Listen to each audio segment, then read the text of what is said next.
Hello everyone, welcome to mister competitive exams. ఈరోజు solar system గురించి discuss చేద్దాం. First ముందుగా ప్లానెట్స్. సోలార్ సిస్టంలో 8 ప్లానెట్స్ ఉన్నాయి. ఆ 8 ప్లానెట్స్లో మొదటి 4 ప్లానెట్స్ని ఇన్ఫీరియర్ ప్లానెట్స్ అంటారు. చివరి 4 ప్లానెట్స్ని సుపీరియర్ ప్లానెట్స్ అంటారు.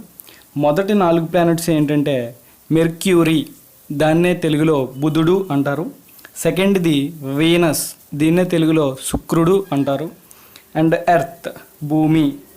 4వది మార్స్, దీన్నే తెలుగులో అంగారకుడు అంటారు, కుజుడు అని కూడా అంటారు. అండ్ ఇన్ఫీరియర్ ప్లానెట్లో ఉన్న ప్లానెట్స్ అన్నీ కూడా అయిపోయాయి. అండ్ సుపీరియర్ ప్లానెట్స్లో మొదటి ప్లానెట్, అదేవిధంగా టోటల్ ప్లానెట్స్లో 5వ ప్లానెట్ జూపిటర్, దీన్నే తెలుగులో బృహస్పతి అంటారు, అదేవిధంగా గురుడు అని కూడా అంటారు. 6వ ప్లానెట్ పేరు శాటర్న్. 7వ ప్లానెట్ పేరు, ఈ 6వ ప్లానెట్ అయిన శాటర్న్నే శని గ్రహం అంటారు. 7వ ప్లానెట్ పేరు యురేనస్, దీన్నే తెలుగులో కూడా యురేనస్ అనే అంటారు. అండ్ 8వ ప్లానెట్, చివరి ప్లానెట్ నెప్ట్యూన్, దీన్ని తెలుగులో కూడా నెప్ట్యూన్ అనే అంటారు. ఫస్ట్ మన సోలార్ సిస్టంలో మొదటి ప్లానెట్ అయిన మెర్క్యూరీ గురించి డిస్కస్ చేద్దాం. సోలార్ సిస్టంలో అతి చిన్న ప్లానెట్ ఏది అంటే మెర్క్యూరీ అండి, స్మాలెస్ట్ ప్లానెట్. అండ్ ఇది చాలా చిన్నగా ఉంది కాబట్టి సూర్యుని చుట్టూ చాలా స్పీడ్గా తిరుగుతుంది అనమాట. సూర్యుని చుట్టూ ఎక్కువ స్పీడ్తో తిరిగే ప్లానెట్ ఏది అంటే mercury, speediest planet of solar system. And సూర్యుని యొక్క కాంతి ఎక్కువగా పడే ప్లానెట్ వీనస్, అందుకే హాటెస్ట్ ప్లానెట్ ఏదంటే సోలార్ సిస్టంలో Venus. But second hottest planet ఏది అంటే మెర్క్యూరీ. సూర్యునికి అతి దగ్గరగా ఉన్న ప్లానెట్ ఏది అంటే మెర్క్యూరీ, బుధుడు. ఈ మెర్క్యూరీ అనే ప్లానెట్ అంతా కూడా ఒక గ్యాస్తో నిండిపోయి ఉంటుందండి. అదొక నోబెల్ గ్యాస్, అదేంటంటే హీలియం. హీలియం అనే గ్యాస్తో ఈ మెర్క్యూరీ అనే ప్లానెట్ మొత్తం నిండిపోయింది. అదేవిధంగా ఈ మెర్క్యూరీ ప్లానెట్ మీద ఎటువంటి అట్మాస్ఫియరు లేదు. భూమికి చంద్రుడు అనే శాటిలైట్ ఉంది కదా, న్యాచురల్ శాటిలైట్, అదేవిధంగా మెర్క్యూరీకి ఎటువంటి న్యాచురల్ శాటిలైట్స్ లేవు.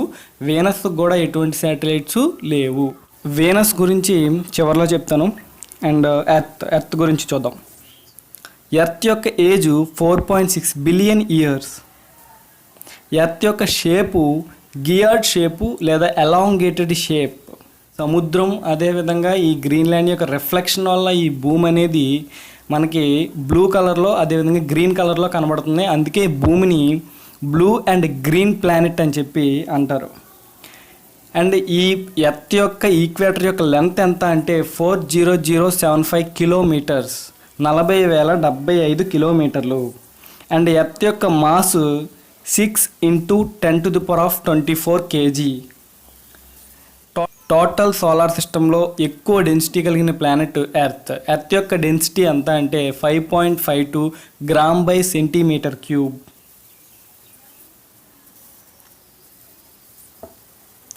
నెక్స్ట్ మనం మార్స్ ప్లానెట్ గురించి డిస్కస్ చేద్దాం.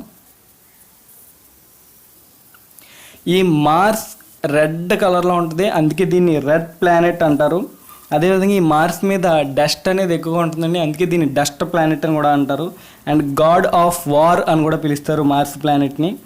అండ్ మెర్క్యూరీ హీలియంతో నిండి ఉంది, వీనస్ కార్బన్ డైఆక్సైడ్తో నిండి ఉంది, భూమి ఆక్సిజన్తో నిండి ఉంది, అదేవిధంగా మార్స్ నైట్రోజన్తో నిండి ఉంది. ఈ మార్స్కి 2 శాటిలైట్స్ ఉన్నాయి, ఒకటి డైబోస్, రెండవది పోబోస్. ఓకే, ఈ డైబోస్ అనేది చిన్న శాటిలైటు. మార్స్కి 2 శాటిలైట్లు ఉన్నాయి, అందులో చిన్న శాటిలైటు డైబోస్, పెద్ద శాటిలైటు పోబోస్. దీన్ని ఎలా గుర్తుపెట్టుకుంటారంటే డైబోస్ డీతో స్టార్ట్ అవుతుంది, పైబోస్ పీతో స్టార్ట్ అవుతుంది. సో డీ కంటే పీ పెద్దది. సో మార్స్కున్న పెద్ద ప్లానెట్ పోబోస్ అండ్ మార్స్కున్న చిన్న ప్లానెట్ డైబోస్. ఆ విధంగా గుర్తుపెట్టుకోండి. ఈ మార్స్కి జూపిటర్కి మధ్యలో నెంబర్ ఆఫ్ ఆస్టరాయిడ్స్ ఉన్నాయండి. ఈ నెంబర్ ఆఫ్ ఆస్టరాయిడ్స్ ఉన్నాయి, అందుకే చెప్పి దీన్ని ఏమంటారంటే ఆస్టరాయిడ్ బెల్ట్ అంటారు. మార్స్కి జూపిటర్కి మధ్య ఆస్టరాయిడ్ బెల్ట్ ఉంది అంటారు. ఈ ఆస్టరాయిడ్ బెల్ట్లో ఉన్న స్మాలెస్ట్ ఆస్టరాయిడ్ పేరు ఏం పేరు అంటే సెరెస్, CERES, సెరెస్. మార్స్కి జూపిటర్కి మధ్యలో ఉన్న ఆస్ట్రాయిడ్ బెల్ట్లో ఉన్న స్మాలెస్ట్ ఆస్ట్రాయిడ్ ఏదంటే సెరస్. నెక్స్ట్ ఇప్పుడు జూపిటర్ గురించి డిస్కస్ చేద్దాం. సోలార్ ప్లానెట్లో లార్జెస్ట్ ప్లానెట్ జూపిటర్ ప్లానెట్. దీన్ని బృహస్పతి అంటారు, గురుడు అంటారు. సోలార్ సిస్టంలో లార్జెస్ట్ శాటిలైట్ కూడా ఈ జూపిటర్ ప్లానెట్గా ఉంది. దాని పేరే గెనీమేడ్. సెకండ్ లార్జెస్ట్ ప్లానెట్ శాటర్న్ గ్రహానికి ఉంది. దాని పేరు టైటాన్. ఈ జూపిటర్ ప్లానెట్ ఏ కలర్లో ఉంటుందంటే ఆరెంజ్ కలర్లో ఉంటుంది. అదేవిధంగా ఈ జూపిటర్ ప్లానెట్ మీద వైట్ కలర్ స్ట్రిప్స్ ఉంటాయి. ఈ జూపిటర్ ప్లానెట్ మీద ఒక పెద్ద రెడ్ డాట్ ఉందండి. దాన్ని ఏమంటారంటే గియాంట్ స్టామ్ అంటారు. గియాంట్ అంటే చాలా పెద్దది అని అర్థం అనమాట. అండ్ ఈ సోలార్ సిస్టంలో ఉన్న ప్లానెట్లలో పెద్దది కాబట్టి దీన్ని కింగ్ ప్లానెట్ అంటారు. అదేవిధంగా సుపీరియర్ ప్లానెట్ అని చెప్పి కూడా అంటారు. అదేవిధంగా గియాంట్ ప్లానెట్ అని చెప్పి కూడా అంటారు. అండ్ జూపిటర్కున్న 4 శాటిలైట్స్ని గెలీలియో అనే శాస్త్రవేత్త గుర్తించాడు. అవి ఏంటంటే ఎల్ఓ లో అనే శాటిలైటు, అదేవిధంగా యూరోపా అనే శాటిలైటు చూడొచ్చు, రాస్తున్నాను. యూరోపా అనే శాటిలైటు, అదేవిధంగా జూపిటర్కి లార్జెస్ట్ శాటిలైట్ అయిన గెనీమేడ్ అనే శాటిలైటు,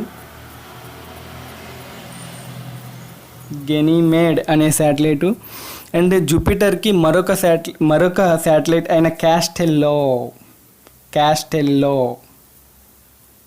ఇలా గెలీలియో గుర్తించిన జూపిటర్ యొక్క శాటిలైట్స్ ఏమిటి అంటే, ఒకటి ఎల్ఓలో, రెండవది క్యాస్టెల్లో, మూడవది యూరోపా, నాలుగవది గెనీమేడ్. మొత్తం 4 శాటిలైట్లను గుర్తించాడండి. అండ్ నెక్స్ట్ మనం యురేనస్ గురించి డిస్కస్ చేద్దాం.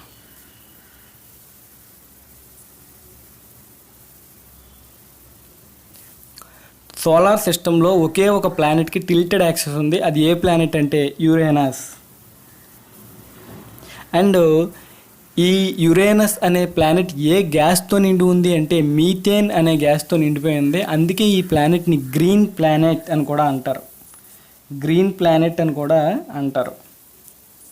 అండ్ సోలార్ సిస్టంలో కనిపెట్టిన మొదటి ప్లానెట్ ఏది అంటే ఈ యొక్క యురేనస్ని కనిపెట్టిన వ్యక్తి ఎవరంటే విలియం హెర్షల్. ఈ విలియం హెర్షల్ అనే వ్యక్తి ఇన్ఫ్రారెడ్ రేస్ను కూడా కనిపెట్టాడు. యురేనస్ సోలార్ సిస్టంలో కనిపెట్టిన మొదటి ప్లానెట్ ఏది అంటే యురేనస్. కనిపెట్టినవాడు విలియం హెర్షల్. ఈ విలియం హెర్షల్ అనేవాడు కనిపెట్టిన ఇంకొకటి ఏంటంటే ఇన్ఫ్రారెడ్ రేస్. అంటే మనం టీవీ రిమోట్ నుంచి మనం టీవీ ఆపరేట్ చేస్తాం కదా, త్రూ ఇన్ఫ్రారెడ్ రేస్ను ఉపయోగించుకొని మనం ఈ రిమోట్ ద్వారా టీవీని ఆపరేట్ చేస్తాం.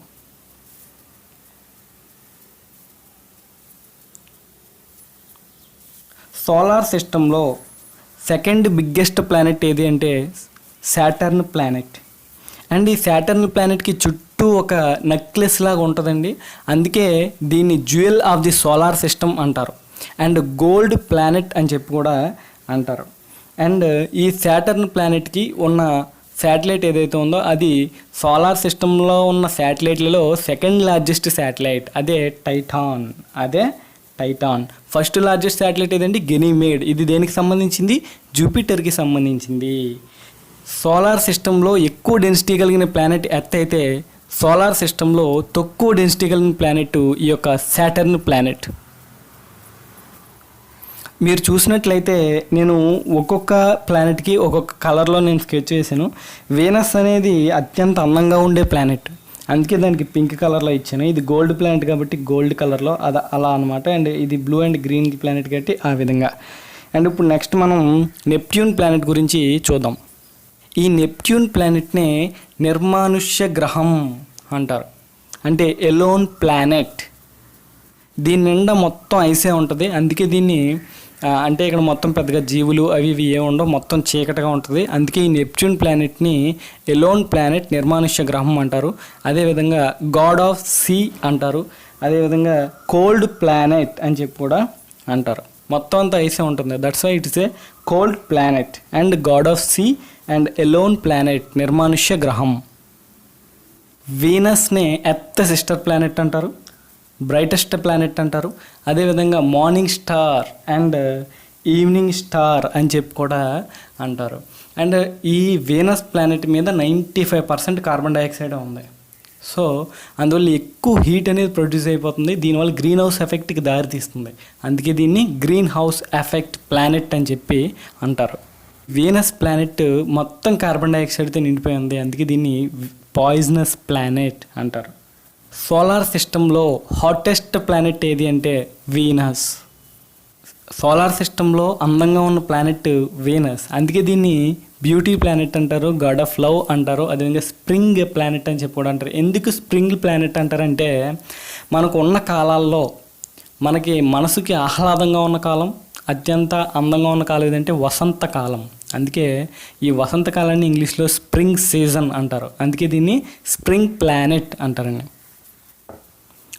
ఎర్త్ యొక్క escape velocity 11.2 kilometre per second. 11.2 kilometre per second Earth యొక్క ఎస్కేప్ వెలాసిటీ. సో వీనస్ యొక్క ఎస్కేప్ వెలాసిటీ ఎంత అంటే 10.36. వీనస్ యొక్క ఎస్కేప్ వెలాసిటీ 10.36.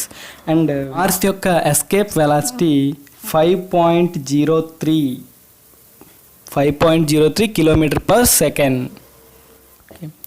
సన్ యొక్క ఇన్నర్ మోస్ట్ లేయర్ అయిన కోర్లో 15 మిలియన్ డిగ్రీస్ సెంటిగ్రేడ్ టెంపరేచర్ అనేది ప్రొడ్యూస్ అవుతుంది. ఈ టెంపరేచర్ ఈ కోర్ నుంచి రేడియో యాక్టివ్ జోన్కి వస్తుంది, రేడియో యాక్టివ్ జోన్ నుంచి కన్వెక్టివ్ జోన్కి వస్తుంది, కన్వెక్టివ్ జోన్ నుంచి ఫోటోస్పియర్కి వస్తుంది. అదేవిధంగా ఈ ఫోటోస్పియర్ నుంచి క్రోమోస్పియర్ నుంచి సన్ యొక్క అవుటర్ లేయర్ అయిన కరోనా అనే లేయర్ వరకు వస్తుంది. అండ్ ఈ సన్ యొక్క లేయర్లలో థిన్నెస్ట్ లేయర్ అంటే బాగా సన్నగా ఉన్న లేయర్ ఏదంటే ఫోటోస్పియర్. ఈ ఫోటోస్పియర్లో ఎంత టెంపరేచర్ ఉంటుందంటే 5500 డిగ్రీ సెంటిగ్రేడ్ టెంపరేచరు ఉంటుంది. అండ్ మనం డే టైంలో సూర్యుడిని చూసినప్పుడు మనకు కనపడే సూర్యుని యొక్క లేయర్ ఈ ఫోటోస్పియర్. మార్నింగ్ టైంలో అదేవిధంగా సూర్యాస్తమయం టైంలో సూర్యుడు ఆరెంజ్ కలర్లో కనబడతాడు కదా, అప్పుడు మనకి సూర్యుని యొక్క లేయర్లలో ఏ లేయర్ కనబడుతుంది అంటే క్రోమోస్పియర్. సూర్యుని యొక్క లేయర్లలో ఎక్కువ టెంపరేచర్ ఉన్న లేయర్ ఏది అంటే కరోనా, తక్కువ టెంపరేచర్ ఉన్న లేయర్ ఏదంటే ఫోటోస్పియర్. ఎర్త్ తన చుట్టూ తాను 1610 కిలోమీటర్ పర్ అవర్ స్పీడ్తో తిరుగుతుంది. ఎర్త్ తన చుట్టూ తాను తిరగడానికి పట్టే టైము 23 గంటల 56 నిమిషాల 4 సెకండ్లు. ఎర్త్ సూర్యుని చుట్టూ తిరగడానికి పట్టే టైము 365 రోజుల 5 గంటల 48 నిమిషాలు. అండ్ సూర్యునిలో లైట్ ఏ లేయర్లో ప్రొడ్యూస్ అవుతుంది అంటే ఫోటోస్పియర్లో ప్రొడ్యూస్ అవుతుంది. సూర్యునిలో లైట్ ఏ లేయర్లో ప్రొడ్యూస్ అవుతుందండి? ఫోటోస్పియర్లో ప్రొడ్యూస్ అవుతుంది. సూర్యుని యొక్క రేసు భూమి మీద రావడానికి పట్టే టైము 8 నిమిషాల 19 సెకండ్లు, అంటే 499 సెకండ్లు. 499 సెకండ్లు. సన్ యొక్క డయామీటర్ ఎర్త్ యొక్క డయామీటర్తో పోలిస్తే 109 టైమ్స్ 109 రెట్లు ఎక్కువ ఉంటుందండి. సన్ యొక్క డయామీటర్ ఎర్త్ యొక్క డయామీటర్ కంటే 109 టైమ్స్ ఎక్కువ. సన్ యొక్క మాస్ ఎర్త్ యొక్క మాస్ కంటే కూడా 3.30 lakh టైమ్స్ ఎక్కువ. ఇప్పుడు సోలార్ ఎక్లిప్స్ సూర్యగ్రహణం గురించి చూద్దాం. సన్కి ఎర్త్కి మధ్యలో మూన్ వచ్చినప్పుడు భూమి మీద సూర్యకిరణాలు పడవు. అందువల్ల భూమి అంతా కూడా చీకటిగా ఉంటుంది. దీన్నే సూర్యగ్రహణం అంటారు. ఓకే, భూమికి సూర్యునికి మధ్యలో చంద్రుడు వచ్చినప్పుడు భూమి మీద సూర్యుని యొక్క రేస్ పడకుండా చంద్రుడు అడ్డంగా ఉంటాడు. దీనినే సూర్యగ్రహణం అంటారు. అండ్ ఈ సూర్యగ్రహణం అంటే సోలార్ ఎక్లిప్స్ టైంలో సూర్యుడు, భూమి, చంద్రుడు ముగ్గురు కూడా సేమ్ లైన్లో ఉంటారు.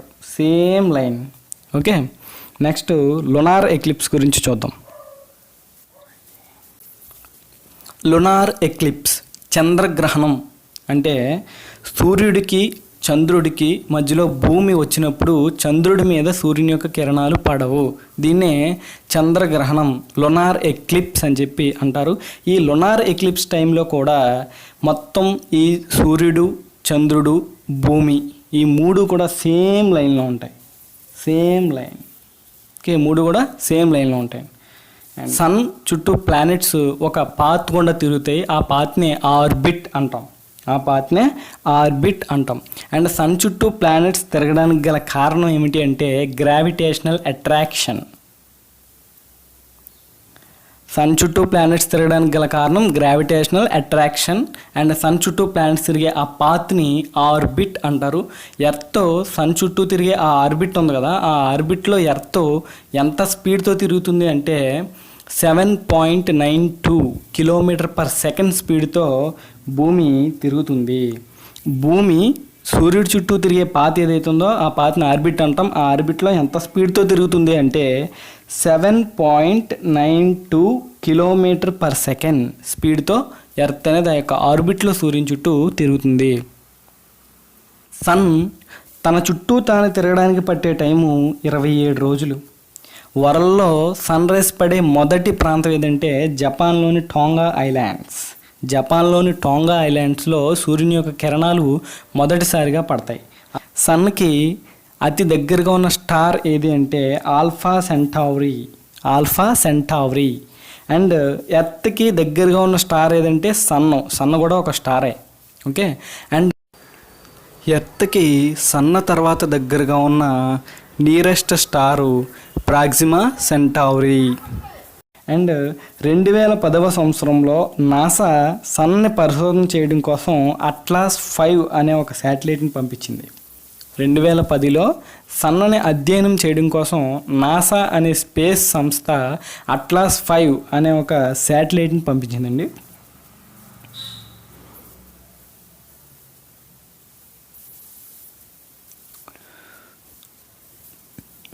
సూర్యుని చుట్టూ ప్లానెట్స్ తిరుగుతున్నాయి అని ఎవరు చెప్పారంటే కెప్లర్. అండ్ సూర్యుని పరిశోధన చేయడం కోసం ఇస్రో పంపించిన మొదటి శాటిలైట్ ఏది అంటే ఆదిత్య. సూర్యుని పరిశోధన చేయడానికి యునైటెడ్ స్టేట్స్ ఆఫ్ అమెరికాకు చెందిన స్పేస్ సంస్థ నాసా పంపించిన శాటిలైట్ ఏది అంటే అట్లాస్ 5. సూర్యుని గురించి అధ్యయనం చేయడానికి ఇండియా యొక్క స్పేస్ సంస్థ అయిన ఇస్రో పంపించిన శాటిలైట్ ఏది అంటే ఆదిత్య. సన్కి ఎర్త్కి మధ్య ఉన్న డిస్టెన్స్ 1 ఆస్ట్రోనామికల్ యూనిట్ అంటే 149.5 మిలియన్ కిలోమీటర్స్. ఎర్త్కి మూన్కి మధ్య ఉన్న డిస్టెన్స్ 3.84 ఇంటూ 10⁸ మీటర్స్. ఓకే, సన్కి ఎర్త్కి మధ్య ఉన్న డిస్టెన్స్ 1 ఆస్ట్రోనామికల్ యూనిట్ అండ్ ఎర్త్కి మూన్కి మధ్య ఉన్న distance 3.84 into 10⁸ metres. Morning and evening టైంలో సన్ మనకి రెడ్ ఆర్ ఆరెంజ్ కలర్లో కనిపిస్తాడు కదా, అప్పుడు మనకు కనిపించే లేయర్ క్రోమోస్పియర్.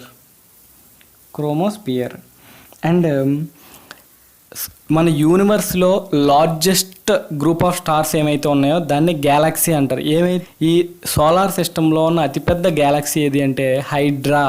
సోలార్ సిస్టంలో అతిపెద్ద గ్యాలక్సీ ఏదండి? హైడ్రా. సన్ యొక్క అవుటర్ లేయర్ అయిన కరోనా అనే లేయర్ మీద కొన్ని రియాక్షన్స్ జరిగితే ఆ రియాక్షన్స్ని థెర్మోన్యూక్లియర్ రియాక్షన్స్ అంటారు. సన్ యొక్క అవుటర్ లేయర్ అయిన కరోనా మీద కొన్ని బ్లాక్ లేయర్స్ ఉంటాయి, దాన్నే ప్రేస్ హూపర్స్ అంటారండి. ఇప్పుడు చంద్రుడి గురించి చూద్దాం.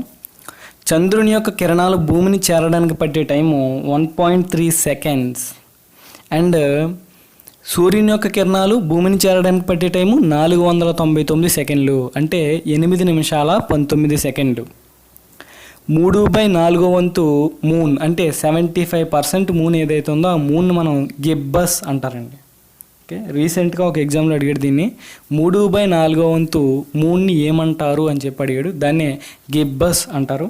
అండ్ ఎర్త్ యొక్క గ్రావిటేషనల్ ఫోర్స్లో చంద్రుని యొక్క గ్రావిటేషనల్ ఫోర్సు 1/6 వంతు మాత్రమే ఉంటుంది. అంటే ఎర్త్ మీద 60 కేజీలు ఉన్న వ్యక్తి మూన్ మీదకి వెళ్ళగానే 10 కేజీలు అయిపోతాడు. ఎందుకంటే 60 × 1/6 ఏంటండి 10. సో ఎర్త్ మీద 60 కేజీలు ఉన్న వ్యక్తి మూన్ మీదకి వెళ్ళగానే 10 కేజీలు అవుతాడు. అదేవిధంగా ఈ ఎర్త్ మీద మనం గెంతినప్పుడు ఎర్త్ మీద మనం గెంతినప్పుడు 10 మీటర్ల హైటే మీదకి వెళ్ళాం అనుకోండి. అదే చంద్రుడి మీద మనం గెంతితే 60 మీటర్లు వెళ్తాం. ఇంటూ సిక్స్ అర్థమైందా? మళ్ళీ చెప్తున్నాను. ఎర్త్ యొక్క గ్రావిటేషనల్ ఫోర్స్లో మూన్ యొక్క గ్రావిటేషనల్ ఫోర్సు 1/6 వంతు మాత్రమే ఉంటుంది.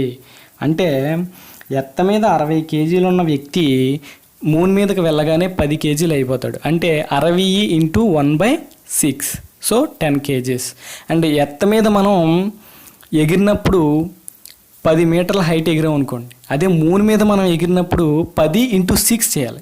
సో అప్పుడు ఎంత 60 మీటర్లు ఎగురుతాం అనమాట. ఎందుకంటే ఎర్త్ యొక్క గ్రావిటేషనల్ ఫోర్స్ కంటే మూన్ యొక్క గ్రావిటేషనల్ ఫోర్సు తక్కువ ఉంది. అందువల్ల ఇక్కడ 10 మీటర్లు గెంతితే అక్కడ 60 మీటర్లు గెంతగలం. ఇక్కడ 60 కేజీలు ఉంటే అక్కడ 10 కేజీలే ఉంటాం అనమాట. ఎర్త్ యొక్క డయామీటర్లో మూన్ యొక్క డయామీటరు 1/4 వంతు మాత్రమే ఉంటుంది. అంటే 25%. ఎర్త్ యొక్క డయామీటర్ ఎంతైతే ఉందో అందులో మూన్ యొక్క డయామీటర్ 25% మాత్రమే ఉంటుంది, 1/4 వంతు. మూన్ ఎర్త్ చుట్టూ వెస్ట్ నుంచి ఈస్ట్కి తిరుగుతాడు. సోలార్ సిస్టంలో ఉన్న ప్రతి ప్లానెట్ కూడా వెస్ట్ నుంచి ఈస్ట్కే తిరుగుతుందండి. అయితే 2 ప్లానెట్లు మాత్రం ఈస్ట్ నుంచి వెస్ట్కి తిరుగుతాయి. అవి ఏంటంటే ఒకటి వీనస్, రెండవది యురేనస్. భూమికి శాటిలైట్గా ఉన్న చంద్రుడు అంటే మూన్ కూడా వెస్ట్ నుంచి ఈస్ట్కే తిరుగుతుంది. అంటే అన్ని ప్లానెట్స్ సూర్యుని చుట్టూ ఏ విధంగా అయితే తిరుగుతున్నాయో ఈ మూన్ కూడా భూమి చుట్టూ అదే విధంగా తిరుగుతుంది, వెస్ట్ నుంచి ఈస్ట్కి. మూన్ ఎర్త్ చుట్టూ తిరగడానికి ఎంత టైం అయితే పడుతుందో తన చుట్టూ తాను తిరగడానికి కూడా అంతే టైం పడుతుంది. ఎంత అంటే 27 రోజుల 7 గంటల 48 నిమిషాలు. చంద్రుడు తన చుట్టూ తాను తిరగడానికి పట్టే టైము 27 రోజుల 7 గంటల 48 నిమిషాలు. సో భూమి చుట్టూ తిరగడానికి పట్టే టైం కూడా 27 రోజుల 7 గంటల 48 నిమిషాలు. ఒక నెలలో ఫుల్ మూన్స్ 2 సార్లు వస్తాయి, హాఫ్ మూన్స్ 2 సార్లు వస్తాయి, అండ్ ఇన్విజిబుల్ మూన్స్ కూడా అంటే కనపడవు అనమాట. ఇన్విజిబుల్ మూన్స్ కూడా 2 సార్లు వస్తాయి అనమాట. అంటే ఫుల్ మూన్స్ 2 సార్లే వస్తుంది, హాఫ్ మూన్స్ 2 సార్లు వస్తుంది, ఇన్విజిబుల్ మూన్స్ కూడా 2 సార్లే వస్తుంది. అండ్ ఈ మూన్ అనేది ఇన్విజిబుల్ అయ్యేటప్పుడు ఫుల్ మూన్ రూపంలో ఉండి ఇన్విజిబుల్ అయిపోతుంది అనమాట. ఎర్త్ మీద most abundant element oxygen, moon మీద most abundant element titanium. Moon మీదకి మొదటిసారిగా 1969వ సంవత్సరంలో యునైటెడ్ స్టేట్స్ ఆఫ్ అమెరికాకు చెందిన నాసా అనే స్పేస్ సెంటర్ అపోలో 11 అనే లాంచింగ్ వెహికల్ ద్వారా 3 హ్యూమన్స్ని చంద్రుడి మీదకి పంపించింది. వెళ్ళిన 3లో ఒక వ్యక్తి లాంచింగ్ వెహికల్లో ఉండిపోయాడండి. ఆయన పేరు కొల్లిన్. 2 మాత్రమే చంద్రుడి మీద అడుగు పెట్టారు. అందులో మొదటివాడు నీల్ ఆర్మ్స్ట్రాంగ్, రెండవవాడు ఎడ్విన్ ఆల్డ్రిన్. ఆ లాంచింగ్ వెహికల్ పేరు అపోలో 11. పంపించిన సంస్థ నాసా. పంపించిన ఇయర్ 1969 జూలై. మూన్ మీద వాళ్ళు దిగిన ప్రదేశాన్ని ఏమంటారంటే సీ ఆఫ్ ట్రాంక్విలిటీ అంటారు. వాళ్ళు చంద్రుడి మీద నుంచి కొంత మట్టిని తీసుకొచ్చారు. ఆ మట్టినే ఆర్మా కొల్లైట్ అంటారు. ఇందాక ఆల్రెడీ చెప్పాను కదా, సోలార్ సిస్టంలో అన్ని ప్లానెట్లు కూడా వెస్ట్ నుంచి ఈస్ట్కి తిరిగితే 2 ఈస్ట్ నుంచి వెస్ట్కి తిరిగితే అవి ఏంటంటే వీనస్, యురేనస్. సోలార్ సిస్టంలో ఉన్న బిగ్గెస్ట్ గ్యాలక్సీ హైడ్రా. మనం భూమి మీద నుంచి చూసినప్పుడు మనకి బాగా కనపడే విజిబుల్ స్టార్ ఏది అంటే సిరియస్ స్టార్. దీన్నే డాగ్ స్టార్ అని చెప్పి కూడా అంటారు. 1 light year is equal to 9.46 into 10⁻⁻12 kilometers. దీన్నే మీటర్లలో చెప్పాలి అంటే 9.46 into 10⁻⁻15 meters. ఇక్కడ రాసిన వాల్యూ రాంగ్ అండి, దీని గురించి పట్టించుకోవద్దు, ఇక్కడ రాసిన వాల్యూ రాంగ్.